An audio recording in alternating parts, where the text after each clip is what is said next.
Hello and welcome to my channel the travel man. My dear friends, कैसे हैं आप? और ये है कंबोडिया ई वीज़ा पे एक एक्सक्लूसिव वीडियो जो कि मैंने काफ़ी साल पहले, एक्चुअली 2-3 साल पहले लॉकडाउन के दौरान कहीं बनाई होगी। वैसे ज़्यादा चेंजेस नहीं है, कुछ हैं जो मुझे देखने को मिले भी हैं, बहुत बेसिक से चेंजेस हैं। और इस वीडियो के अंदर हम सबसे पहले बात करेंगे, कुछ सवाल के जवाब आपको देंगे, ताकि कमेंट्स अगर आप करना चाहते हैं तो करें आप, अगर आपको ज़रूरत है। एल्स मैं काफ़ी चीज़ें कवर करने की कोशिश करूँगा इस वीडियो में, ठीक है। फिर इसके बाद हम देखेंगे कि जब आपका कंबोडिया ई वीज़ा इशू होके आता है वो लगता कैसे है, उसमें क्या क्या होता है, ठीक है। इसके बाद हम जो है डेमो देखने जा रहे हैं, जिसको फॉर्म को फिल करने में आपको मात्र सिर्फ और सिर्फ 5 मिनट लगेंगे, only 5 minutes, okay. That's all you need. तो इस वीडियो में आज यही है, और इस वीडियो को शेयर कर दें सबके साथ, वीडियो को लाइक करें, चैनल को सब्सक्राइब जरूर करें। Let's begin. सबसे पहले हम देखते हैं कि जो आपका जो ई वीज़ा एप्लीकेशन है वो किन स्टेजेस में है। इसके 5 स्टेजेस हैं। पहले के अंदर आपको एक सिक्योरिटी कैप्चा आईडी डालना पड़ता है, ठीक है, वेरीफाई करना पड़ता है दैट यू आर ह्यूमन। इसके बाद आप एप्लीकेशन फॉर्म को भरना शुरू करते हैं, अपने पासपोर्ट की डिटेल्स, बेसिक डिटेल्स इसमें डालनी होती हैं। फिर आप अपनी एप्लीकेशन की डिटेल्स जो आपने फिल की हैं उसे आप रिव्यू करेंगे। इसके बाद आ जाएंगे आप पेमेंट पेज पे। पेमेंट पेज पे आके आपको इसकी पेमेंट करनी। इसकी पेमेंट अगर सिंगल एंट्री ही होता है, ये अगर टूरिस्ट वीज़ा आप ले रहे हैं तो उसकी कॉस्ट बनती है $36, ठीक है। इसके बाद आपकी एप्लीकेशन हो जाएगी कंप्लीट, और आपको आपका वीज़ा जो है मुश्किल से आई थिंक 2 या 3 दिन में आपको मिल जाना चाहिए, ओके। अब यहाँ पे सवाल कुछ आ सकते हैं लोगों के, एज इन की जो आपका ई वीज़ा है क्या आप सभी पोर्ट्स पे यूज़ कर सकते हैं? तो ऐसा नहीं है, मतलब बॉर्डर पोर्ट्स की मैं खासकर बात करूँ। अगर यहाँ पे थोड़ा सा मैं आपको क्लैरिटी दूँ, तो आप अगर जैसे वियतनाम से आप कंबोडिया जाते हैं तो उस केस के अंदर आप ई वीज़ा भी ले सकते हैं, क्योंकि उस बॉर्डर चेक पॉइंट का नाम जो कंबोडिया का है वो इस वीज़ा एप्लीकेशन फॉर्म में दिया है, वो मैं आपको दिखा देता हूँ। अगर आप थाईलैंड से जाते हैं, पोईपेट करके जो है चेक पॉइंट है, ठीक है, उसका भी नाम इस ई वीज़ा फॉर्म के अंदर दिया हुआ है। तो मतलब ये 2 पॉइंट्स हैं जहाँ से आप एक्चुअली ई वीज़ा यूज़ कर सकते हैं, ठीक है। अदरवाइज वीज़ा ऑन अराइवल की फैसिलिटीज़ भी अवेलेबल हैं इन चेक पॉइंट्स पे। तो आप अगर सोलो ट्रैवलर जा रहे हैं तो हो सकता है, इंडियंस के केस में मैंने काफ़ी बार वीडियोस में, यूट्यूब वीडियोस में भी देखा, और आपने भी देखा होगा कि जब भी ये लोग बॉर्डर क्रॉस करते हैं और कंबोडिया बॉर्डर में जाते हैं तो जो इनके ऑफिसर्स हैं उनसे अननेसेसरी चार्ज कर लेते हैं। इनको मतलब जो है कुछ ब्राइब किया जाता है, थोड़ा सा $2-3-10 तक भी ये कर लेते हैं। एंड देन $10 ये आपके जो है स्टैंपिंग के भी मांग लेते हैं आपसे, आपको छोड़ने के लिए मांग लेते हैं सिटी में। तो ऐसा हो सकता है बिकॉज इनके जो बसेज आप यूज़ करते हैं, इनके ही बेसिकली अरेंजमेंट्स होते हैं इमिग्रेशन ऑफिसर्स के साथ, ठीक है। तो अगर आपके साथ फैमिली जा रही है, मान लीजिए आप 3-4 लोग जा रहे हैं, उसके अंदर जो है, या आपके साथ पेरेंट्स जा रहे हैं एजेड, तो उस केस के अंदर जो है चांसेस कम है कि आपको कोई ऐसे तंग करे, बिकॉज उसमें ये कि आपके पास डिपेंडेंट्स हैं, the whole family is travelling. लेकिन यूजुअली द टारगेट जो सोलो ट्रैवलर्स हैं, इफ़ कपल्स आर ट्रैवलिंग, 2 लोग जा रहे हैं, ठीक है, तो उनको थोड़ा ये टारगेट कर लेते हैं। तो बुला लेते हैं इनको, स्पेशली इनके वेरीफाई करते हैं डॉक्यूमेंट्स, और कई बार आपको बिना आपसे कुछ लिए आपको छोड़ भी देते हैं आपकी ट्रैवल हिस्ट्री चेक करके, या आपको बेसिकली जो है ब्राइब भी कर सकते हैं, ठीक है। ये हो रही है वीज़ा ऑन अराइवल की बात। मैं कहाँ ही वीज़ा की वीडियो बना रहा हूँ, वीज़ा ऑन अराइवल आ गया बीच में। तो आपके पास अगर आप बाई ईयर जाते हैं, ठीक है, बाई ईयर जाते हैं, आप थाईलैंड से जाएँ, आप वियतनाम से जाएँ, बाई ईयर अगर आप जाते हैं खासकर, तो उस केस के अंदर जो है आप ई वीज़ा की फैसिलिटी, ऑन अराइवल वीज़ा की $40 की फैसिलिटी भी ले सकते हैं, ठीक है। ई वीज़ा $36 का।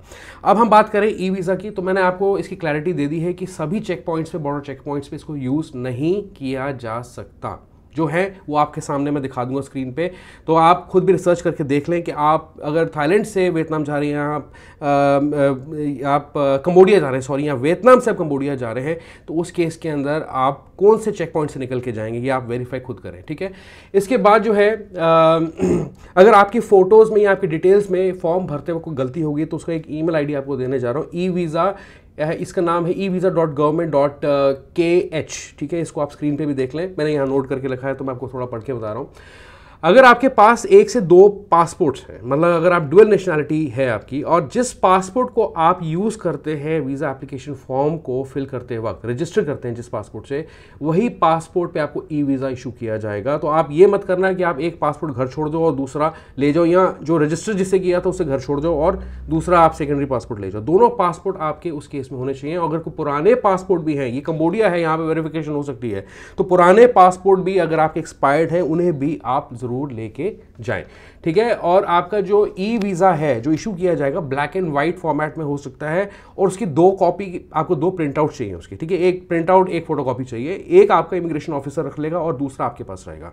दिस इज़ वेरी इंपॉर्टेंट, ठीक है। वो आपसे कॉपी मांग के रख लेंगे, फिर आपके पास कुछ नहीं होगा, आपको फिर प्रिंट आउट लेना पड़ेगा, वो महंगा पड़ेगा वहाँ पे, ठीक है ना।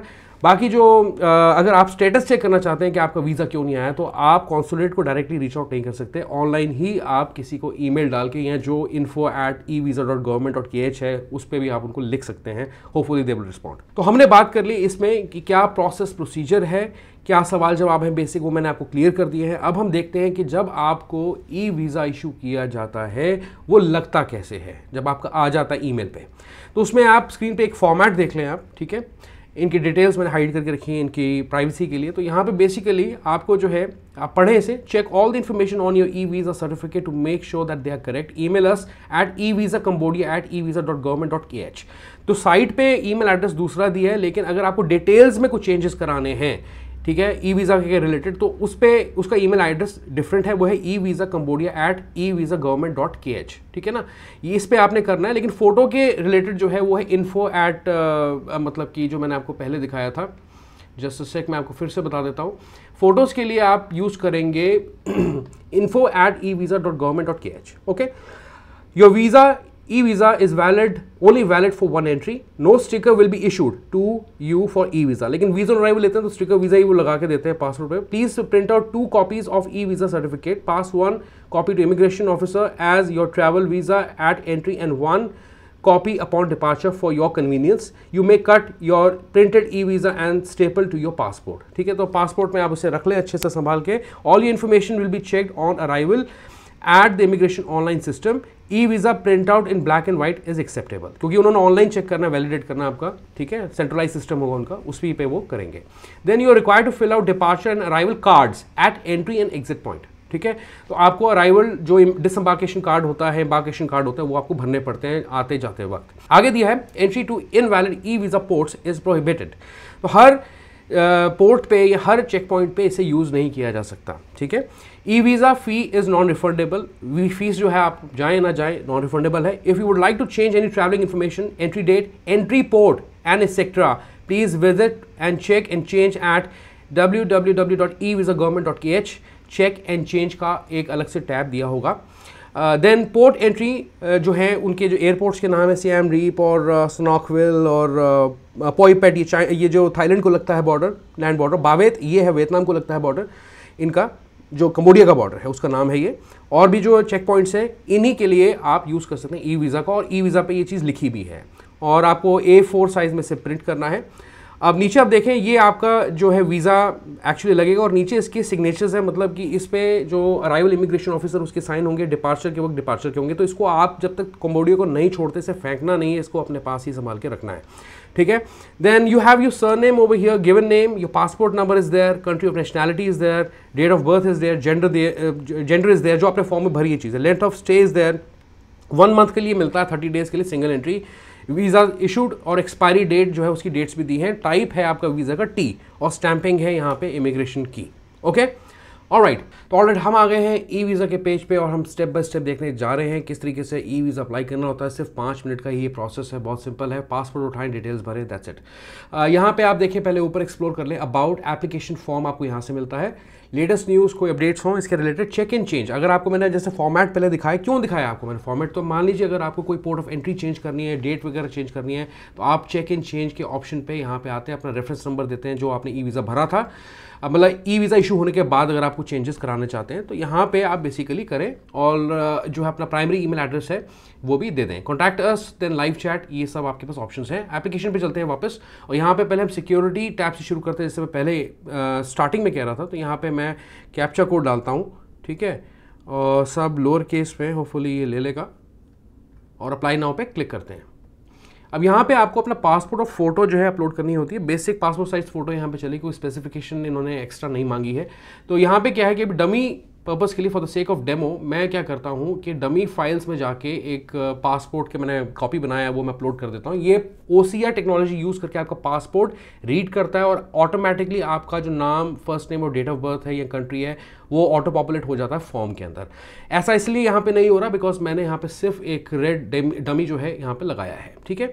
फिर आप लगाते हैं फोटो, तो फोटो के लिए हम कुछ भी चूज़ कर लेते हैं अभी, और इसे हम क्रॉप कर लेते हैं अच्छे से, एक्सपैंड करके बराबर कर लेते हैं, ठीक है ना। हो गया ना बराबर ये, ठीक है। फोटो जो है थोड़ी सी पासपोर्ट साइज़ की होनी चाहिए, 4/6 सेंटीमीटर की जो मैं यूज़ कर रहा हूँ for the sake of demo. इसको सेव कर देते हैं। ये देखिए फोटो यहाँ पे आ गई।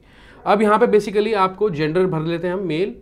डेट ऑफ बर्थ जो है आप अपनी चूज़ करेंगे। चलिए चलते हैं पीछे, ये तो मैं बहुत पीछे चले गया। चलिए अब यहाँ पे हमने सेलेक्ट कर लिया। कंट्री ऑफ नेशनैलिटी हमारा क्या है, इंडिया है रहेगा। रेजिडेंशियल एड्रेस जो भी है, ठीक है, कुछ भी मैं डाल लेता हूँ। सरनेम के अंदर मैं अपना लास्ट नेम डाल लूँगा। ये जो पासपोर्ट पर डिटेल्स हो वही डालनी है आपने, ठीक है ना। टेलीफोन नंबर यहाँ पे डाल लिया हमने। ईमेल एड्रेस कुछ भी हम देते हैं।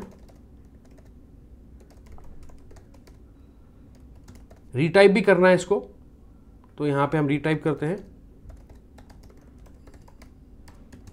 यहाँ पे डाल लिया। अब यहाँ पे कंट्री ऑफ बर्थ यहाँ पे हमने छोड़ दिया बीच में, तो यहाँ पे आप इंडिया चूज़ कर लेंगे। कंट्री ऑफ नेशनैलिटी मेरे केस में इंडिया रहेगा। एड्रेस मैंने डाल लिया, स्टेट प्रोविंस, जैसे कि मैं चलिए न्यू दिल्ली डाल लेता हूँ यहाँ पे, ठीक है। Address during visit, address in Cambodia, ये बहुत ज़्यादा इंपॉर्टेंट है गाइस, तो इसको आप ध्यान से ही फिल करें। और यहाँ पे आपको डालना है एड्रेस, जैसे कि कंबोडिया होटल डाल लेते हैं कुछ भी, ठीक है। मुझे इनके नाम पूरे याद नहीं रहते कभी, तो कुछ भी यहाँ पे मैं अभी डाल लेता हूँ। और यहाँ पे हर्ड अबाउट अस फ्रॉम, तो आपने इस साइट के बारे में आपको कैसे पता लगा, तो गूगल वगैरह चूज़ कर सकते हैं, या मेरी वीडियो को रेफरेंस देते हैं। Okay, then passport details is there, then you fill passport details 1 2 3 4 5 6, ठीक है। पासपोर्ट डेट ऑफ इशू कब हुआ था, तो चलिए थोड़ा सा पीछे चलते हैं, यहाँ पे ये चूज़ करते हैं और आगे का जो है एक्सपायरी डेट रख देते हैं। ओके, तो जैसे कि हमने 2025 चूज़ कर लिया मान लीजिए, ठीक है। वैसे 10 साल के लिए होता है पासपोर्ट ना। यहाँ पे वीज़ा टाइप है, कैटेगरी है, पहले 5-6 कैटेगरीज आ रही थी, लेकिन अब जो है थोड़ा सा चेंज हो गया है। यहाँ पे 2 कैटेगरी आ रही है। वीज़ा टी जो कि $36 का पड़ेगा, टूरिस्ट वीज़ा है ये पूरा प्योर, ठीक है। इस पर आप बिजनेस पर्पज़ या बिजनेस ट्रांजैक्शन कोई नहीं कर सकते। दूसरा है वीज़ा ई, $42 का है, थोड़ा एक्सपेंसिव है बिकॉज ये है बिजनेस वीज़ा, ठीक है ना। 30 डेज़ का आपको टूरिस्ट वीज़ा लगता है, तो उसको हम चूज़ कर लेते हैं। होटल रिजर्वेशंस के लिए आपको मेक श्योर कि कंबोडिया अगर आप जा रहे हैं, मैं बहुत क्लियरली ये चीज़ बोल देता हूँ कि आपको अपना जो रिटर्न प्रूफ है, चाहे फ्लाइट का हो, चाहे बस का टिकट हो, या ऑनवर्ड जर्नी का हो, कुछ भी, वो आपको दिखाना ज़रूरी है। और होटल में मतलब कि कितने दिनों के लिए आप स्टे करेंगे, कहाँ करेंगे, वो दिखाना बहुत बहुत इंपॉर्टेंट है, क्योंकि ये काफ़ी अच्छे से स्क्रूटनाइज करते हैं डॉक्यूमेंट्स, बॉर्डर पे खासकर जब आप लैंड बॉर्डर से ट्रैवल करते हैं, ठीक है ना। तो यहाँ पे मैंने क्या किया है, बेसिकली एक होटल बुकिंग में PDF बनाया हुआ है। कोई और सपोर्टिंग डॉक्यूमेंट्स हैं तो आप वो भी यहाँ पे लगा सकते हैं, अदर, ठीक है। इंटेंडेड डेट ऑफ एंट्री, तो चलिए 1 महीने आगे की कुछ रख लेते हैं, जैसे कि मैंने सितंबर 14 का रख लिया है। पोर्ट ऑफ एंट्री, तो ये है, ध्यान दें आप इस यहाँ पे कि ये है बेसिकली पोर्ट ऑफ एंट्रीज। तो यहाँ पे फिनोम फे एयरपोर्ट, सियाम रीप, कैम येम एयरपोर्ट, पोईपेत ये है लैंड बॉर्डर जो कि थाईलैंड को लगता है, और बावेत है जो कि वियतनाम को लगता है। बावेत कंबोडियन बॉर्डर का नाम है, ठीक है। और बाकी जो है चेक पॉइंट्स 2 और हैं, तो आप देख सकते हैं यहाँ पे। इनके अलावा कहीं पे भी किसी भी और चेक पॉइंट पे आप ई वीज़ा को यूज़ नहीं कर पाएंगे, ओके। तो यहाँ पे अभी for the sake of demo मैं पहला ही यूज़ कर लेता हूँ और नेक्स्ट पे क्लिक कर लेते हैं, ठीक है। या नेक्स्ट पे क्लिक किया, ये थोड़ा टाइम लेता है, बिजी होता है इनका सर्वर। सीधा इसके बाद अपनी डिटेल्स आप वेरीफाई कर लेंगे। देखें आप यहाँ पे कि सारे, मेरा यहाँ पासपोर्ट नहीं आ रहा, रीजन बिंग बिकॉज मैंने यहाँ पे डमी पासपोर्ट लगाया है, ठीक है। वैसे आपकी पासपोर्ट की डिटेल्स यहाँ आनी चाहिए। बाकी जो डिटेल्स हैं आपकी वेरीफाइड हो चुकी हैं, इसने कर दी हैं। The amount you have paid successfully will not be refunded, I agree and submit. जैसे आप करेंगे तो ये आपको पेमेंट गेटवे पेज पे ले जाएगा। आप जो पेमेंट्स हैं, वीज़ा, मास्टर कार्ड और भी वगैरह वगैरह कार्ड्स जो हैं वो ऑनलाइन या वॉलेट सर्विसेज यूज़ कर सकते हैं। यहाँ पे देखिए $36 जो कॉस्ट है। वीज़ा आप चूज़ करेंगे तो पेमेंट गेटवे मतलब आप कार्ड की इन्फॉर्मेशन जो है डाल सकते हैं और पेमेंट कर सकते हैं $36 की।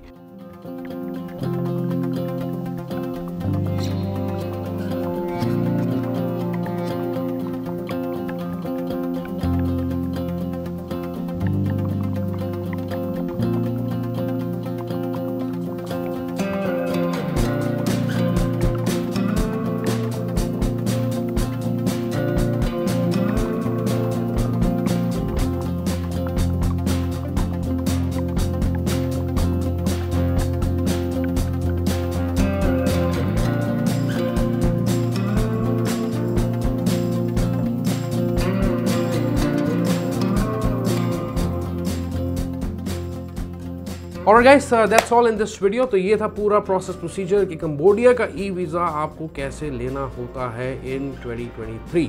ये वीडियो जो है फटाफट से सबके साथ शेयर कर दें, इस वीडियो को लाइक करें, चैनल को सब्सक्राइब जरूर करें for my motivation and I see you